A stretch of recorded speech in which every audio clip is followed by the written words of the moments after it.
Now, on 105.9 FM and streaming worldwide on the WMAL app, O'Connor and Company.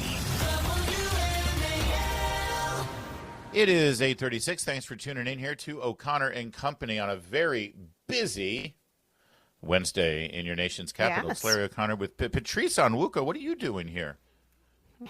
I don't know. I was kidding. I switched with Julie. I was going to be on tomorrow, and I'm on today instead. So she's sleeping in this morning. Because no, she's not. She's got 3 teenage boys. She ain't sleeping in. Patrice Onwuka is also testifying tomorrow. Take a look at that. Which committee is it again? Remind me. The Senate Help Committee. That's health, employment, labor, and pensions. We'll be all over that. Joining us right now is Chuck Thies, D.C. political analyst. Chuck. Education, sorry.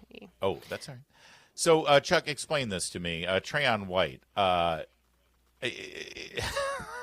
Was this just because there were 4 candidates and Trayon won with 29% of the vote? Is it because none of the voters in Ward 8 are engaged? Or is it because, well, the voters of Ward 8 specifically want a guy like Trayon White, who's under FBI investigation for taking over $150,000 in bribes as their representative on the district council?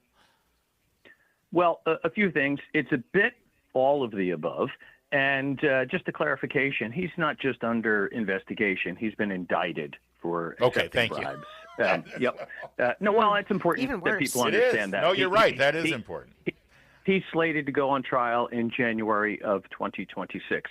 So the election, my takeaway is 3 things.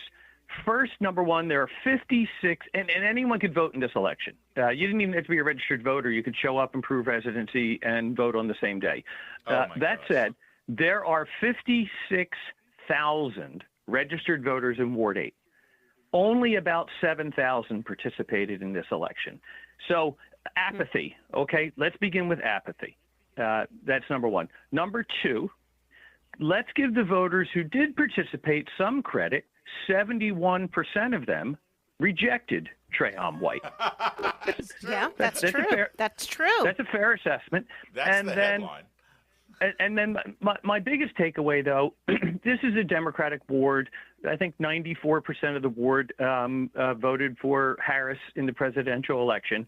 So I fault the Democratic Party here, the local Democratic Party. They could not recruit, bolster a candidate to get more than 2,000 votes in a ward with 56,000 voters. Because 2,000 votes wins the election. Right now, Trayon has around 1,900. And that's just sad and pathetic. Also, the unions.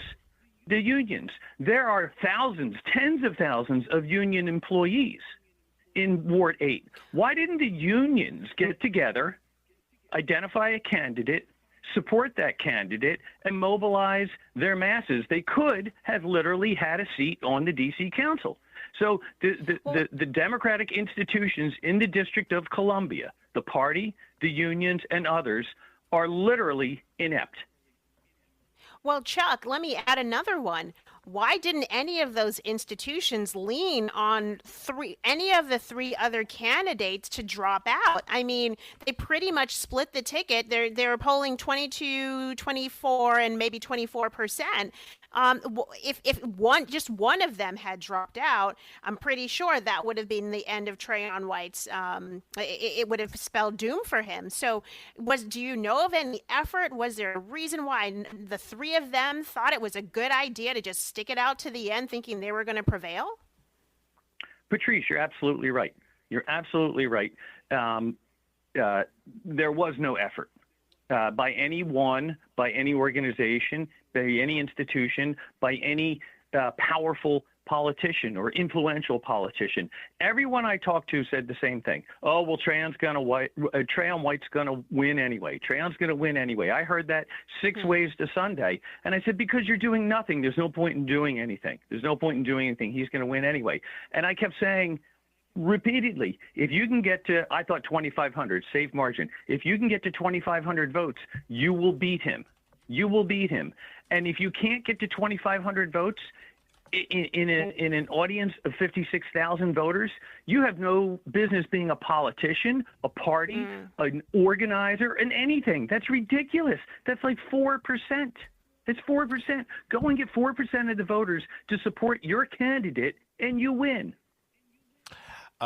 Meanwhile, Trayon White's not the only embarrassment at the district council, as you know, Chuck. The exclusive negotiation period between the District of Columbia and the Washington Commanders over a stadium deal expired last night at midnight. The D.C. Council failed to advance the provisions that would provide the funding for the new stadium and the deal with the NFL football team. So where does that stand now? Is this still going to get done? Are the district council members still trying to wet their beak?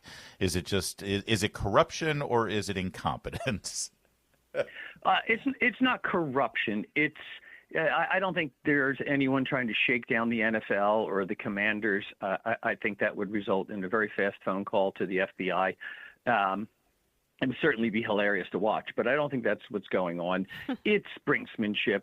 It's politics. What we have here is the D.C. Council Chairman, Phil Mendelson, really doesn't like the mayor. And the feeling is mutual, by the way.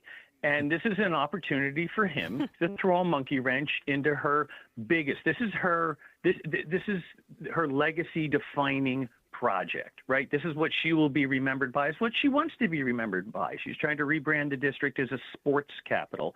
So this is really big and important for her. She's put a lot of her reputation at stake, and he's happy to throw a monkey wrench into the plans. That's all that's going. That's all it is. It's all it is. The Commanders are going to play football in Washington, D.C. A stadium will be built. And quite frankly, if the council, and it's really just the council chairman, if the council were to jam this up too long, or if the council were to tank it, which I don't see happening, Congress would step in. And Congress would take the money from the district and appropriate it to build the stadium. They have that authority.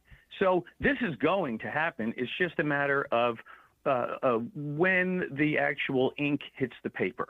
But it's going to happen. 99.9% certain. Chuck Thies, we're going to take that to the bank. Thank you for joining us, as always. Thanks, Chuck. You guys have a great day.